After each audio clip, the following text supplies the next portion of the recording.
স্বাগতম। আজকের এই ক্লাসে আমার প্রিয় শিক্ষার্থীরা, আমি আশা করি আল্লাহর অশেষ মেহেরবানিতে তোমরা ভালো আছো। আলহামদুলিল্লাহ আমিও ভালো আছি। ইনশাআল্লাহ আজকের এই ক্লাসে আমরা শিখবো তোমাদের পঞ্চম শ্রেণী ষষ্ঠ অধ্যায়ের মধ্যে পাঠ্য বইয়ের 49 নং পৃষ্ঠার মধ্যে 6.4 পূর্ণসংখ্যা পূর্ণসংখ্যা দ্বারা ভাগ হিসাব কর 2 এর মধ্যে এই চারটা অঙ্ক আছে, 1 4 5 থেকে 8। এই চারটা অঙ্ক আজকের এই ক্লাসে ইনশাআল্লাহ আমরা সমাধান করব।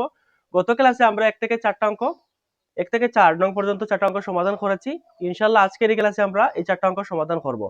তো বোনাসের আজকের এই ক্লাস হচ্ছে বোনাসকে কিভাবে ভাগ করতে হয় পূর্ণ সংখ্যা দ্বারা। তো বোনাসের ভাগ করতে হলে এর কিছু নিয়ম আমি বলবো। প্রথমে সংখ্যাকে তোমরা একটু খেয়াল করো।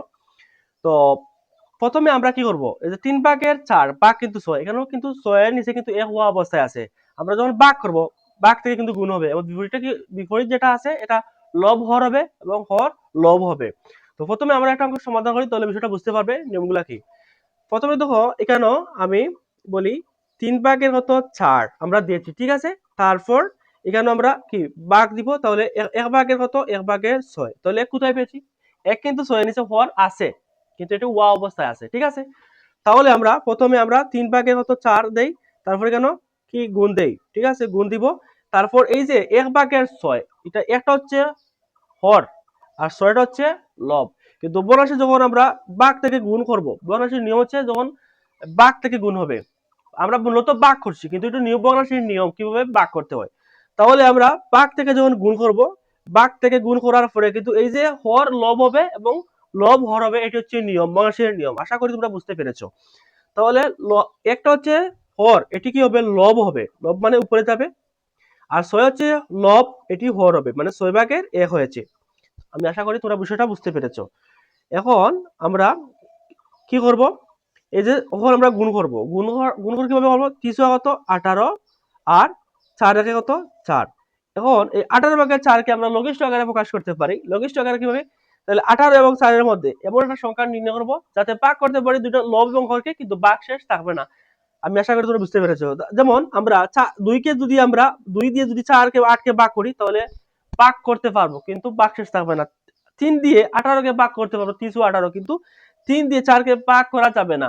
মানে ভাগ করতে পারবো, 3 কে 4 দ্বারা ভাগ করা যাবে কিন্তু ভাগ শেষ থাকবে, এজন্য বলছি আমরা ভাগ করতে পারবো না। আমি আশা করি তোমরা বিষয়টা বুঝতে পেরেছো।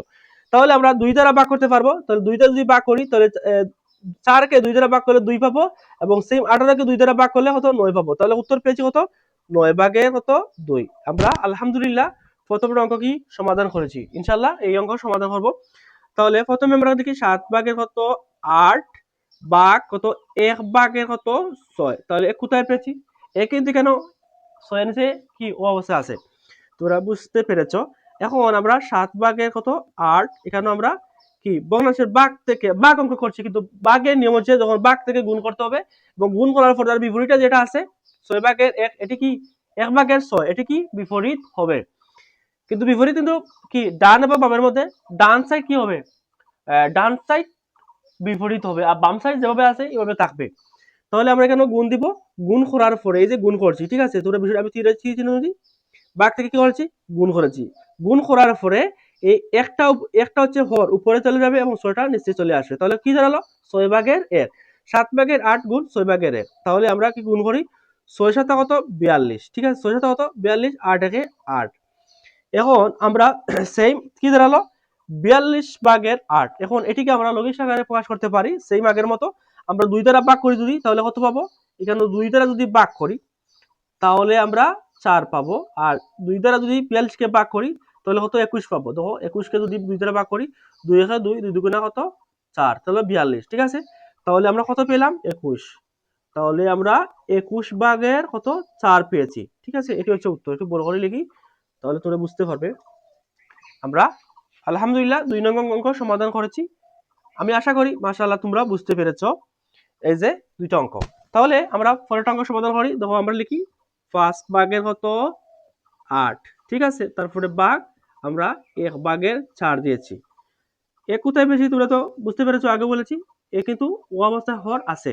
তাহলে 5 ভাগের 8 এখানে দেই, তারপরে এখানে গুণ দিব, গুণ দেওয়ার পরে এই যে 1 ভাগের 4 আছে এটি কিন্তু কি বিপরীত হয়ে যাবে। এটি হচ্ছে ভগ্নাংশের ভাগ অঙ্ক করার নিয়ম। তাহলে আমরা 4 ভাগের কত 1 লিখি, ঠিক আছে। তাহলে এখন গুণ করব, 5 4 5 কত 20, 8 একে কত 8, তাহলে 20/8। এখন এটিকে লঘিষ্ঠ আকারে প্রকাশ করব। লঘিষ্ঠ মানে কি, মানে সংক্ষেপে, ঠিক আছে, তোমরা বিষয়টা বুঝতে পেরেছো। তো আমরা 20/8 কে আমরা কিভাবে সেম আগের মতো 2 দ্বারা যদি 4 দ্বারা যদি ভাগ করি, 2 দ্বারা ভাগ করতে পারবো এবং 4 দ্বারাও ভাগ করতে পারবো। 2 দ্বারা ভাগ করলে লঘিষ্ঠ ছোট হবে এবং 4 দ্বারা ভাগ করলে খুবই ছোট লঘিষ্ঠ হবে। তাহলে আমরা 4 দ্বারা যদি ভাগ করি তাহলে 2 পাবো, 4 দুগুণে 8, আর 4 দ্বারা যদি ভাগ করি তাহলে কত পাবো, 5 পাবো। তাহলে কি দাঁড়ালো, 5/2, কত 2, ঠিক আছে। কিভাবে হলো, এই 4 দ্বারা যদি 8 কে ভাগ করেছি, 8 কে 4 দ্বারা ভাগ করি, 4 দুগুণা কত, কত 4 দুগুণা 8, 4, আবার সেম 4 দ্বারা ভাগ করলে 5 পেয়েছি, তাহলে 5/2 কত 2। এখন আমরা এই অঙ্ক সমাধান করব। কত, আমরা লিখি 7/, কত 12, এরপরে কত ভাগ 1/, কত 4। এখন আমরা সেম 7/12 লিখেছি, তারপরে এখানে গুণ দিব, ঠিক আছে, ভাগ থেকে গুণ। এখন আমরা উপরে লব উপরে যাবে এবং হর নিচে যাবে, বিপরীত হবে, ঠিক আছে। বর্ণাংশে কি ভাগ অঙ্ক করতে হলে ভাগ অঙ্ক গুণ দিয়েছি এবং এটি বিপরীত হবে। তাহলে আমরা কি 4/4 কত 1 হলো। তাহলে দেখো আমরা 4 কত 28, ঠিক আছে, 4 কত 28, আর 12 কত 12। এখন আমরা কি করব, এখন আমরা এই যে 12 এবং 28 এর মধ্যে আমরা লঘিষ্ঠ আকারে প্রকাশ করব। তো লঘিষ্ঠ কত পাবো, এখানে যদি আমরা 4 দ্বারা যদি ভাগ করি, 4 কত 4 28, আর এখানে যদি 4 দিয়ে ভাগ করি 3 কত 12। এই 4 দ্বারা আমরা কি করেছি, 12 কে ভাগ করেছি। তাহলে আমরা লব এবং হরের মধ্যে এমন একটি সংখ্যা নির্ণয় করব যাতে লব হরকে ভাগ করতে পারি কিন্তু ভাগশেষ থাকে না। এখানে দেখো আমরা যে 4 কে 12 দ্বারা ভাগ করলে 3 পেয়েছি কিন্তু ভাগশেষ আমরা পেয়েছি না, এবং 4 কে 28 কে 4 দ্বারা ভাগ করলে 7 পেয়েছি, 4 7 কত 28, ঠিক আছে। আমরা এই যে কত পেয়েছি, আমরা 4, এই 4 কে 28/12 কে যদি আমরা 4 দ্বারা ভাগ করি তাহলে কত পাবো, আমরা পাবো 4 দ্বারা আমরা যদি এই যে 28 কে 28/, কত 12। এখন আমরা 4 দ্বারা যদি ভাগ করি তাহলে কত পাবো, আমরা এখানে 7 পাবো, ঠিক আছে, 4 7 কত 28। এরপরে আমরা 4 দ্বারা যদি আমরা এই 12 কে ভাগ করি তাহলে কত পাবো, আমরা 3 পাবো, ঠিক আছে, 3 পেয়েছি, ঠিক আছে। তাহলে 7/, কত 3 পেয়েছি আমরা।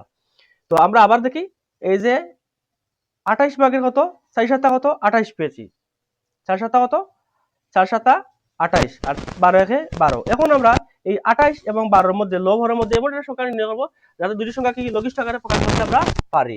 তাহলে আমরা 12 এবং 28 দুইটা সংখ্যার মধ্যে আমরা 4 দ্বারা যদি আমরা ভাগ করি 12 কে, সেইটা কত 12, আমরা 3 পেয়েছি। এবং 28 কে যদি আমরা কি করি, 28 আমরা 28 কে 4 দ্বারা ভাগ করলে কত 7 পাবো। তাহলে উত্তর হলো 7/, কত 3। তো ইনশাআল্লাহ আমরা অন্য ক্লাসে বাকি অঙ্ক করব, তোমাদের পাঠ্য বইয়ের যে বাকিগুলো অঙ্ক আছে ইনশাআল্লাহ করব। তো আলহামদুলিল্লাহ আজকে এই ক্লাসে 4টা অঙ্ক সমাধান করেছি, আমি আশা করি মাশাআল্লাহ তোমরা বুঝতে পেরেছো। তো আজকের ক্লাস নিয়ে কমেন্টে তোমার মতামত জানাবে আর ক্লাসটি কেমন লাগলো, এবং ক্লাস যদি ভালো লাগে তো লাইক করবে এবং শেয়ার করবে। তোমার শেয়ারের জন্য অন্য শিক্ষার্থীরা শেখার সুযোগ পাবে। তো এতক্ষণ এই ক্লাস করার জন্য তোমাকে অনেক অনেক ধন্যবাদ। ইনশাআল্লাহ অন্য একটি ক্লাসে দেখা হবে। সে পর্যন্ত ভালো থাকো, সুস্থ থাকো এবং নিরাপদ থাকো, এবং অবশ্যই তোমার স্টাডি শান্তিমতো কন্টিনিউ করবে। আল্লাহ হাফিজ।